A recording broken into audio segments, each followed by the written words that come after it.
கனிமூலத்துறைக்கு கனிமூல கொள்ளைக்கு வேணா துறையாக இருப்பான்னு வச்சுக்கவேன்.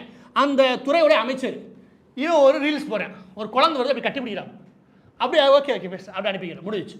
ஆனால் உண்மை என்ன அப்படின்னா அதை நல்லா கவனிச்சு வச்சுக்கேன். எப்படி ரீல்ஸ் பைத்திங்கன்னு ஷார்ட்ஸ் பார்க்கக்கூடிய ஆள் தானே, ரீல்ஸ் எவ்வளோ பார்ப்பேன். ஓகே அப்படியே பொங்கிட்டு பின்னாடி பேக்ரவுண்ட் மியூசிக் வேற, விஜயோட சவுண்ட் வேற, அப்படியே பொங்கிட்டு அப்படியே லைக் போட்டு போயிட்டே இருப்பேன் வச்சுக்கவேன். அது வந்து அந்த அமைச்சரை வந்து கட்டி பிடிச்சி அழுகிற மாதிரி அதான் சீன் வச்சுக்கிறேன். அது ஸ்கிரிப்ட், இதெல்லாம் ஸ்கிரிப்ட் தான். இவெல்லாம் என்ன வேலை பண்ணுறேன், இதெல்லாம் ஸ்கிரிப்ட் தான் வச்சுக்கவேன். வந்து கட்டி பிடிக்குது, அது கட்டி பிடிச்சிட்டு போயிடுது. ஆனால் ஸ்கிரிப்டில் 3வது செகண்டில் கட்டி பிடிச்ச பாருக்கா, 3.1வது செகண்டில் சால்னா வந்துருச்சு.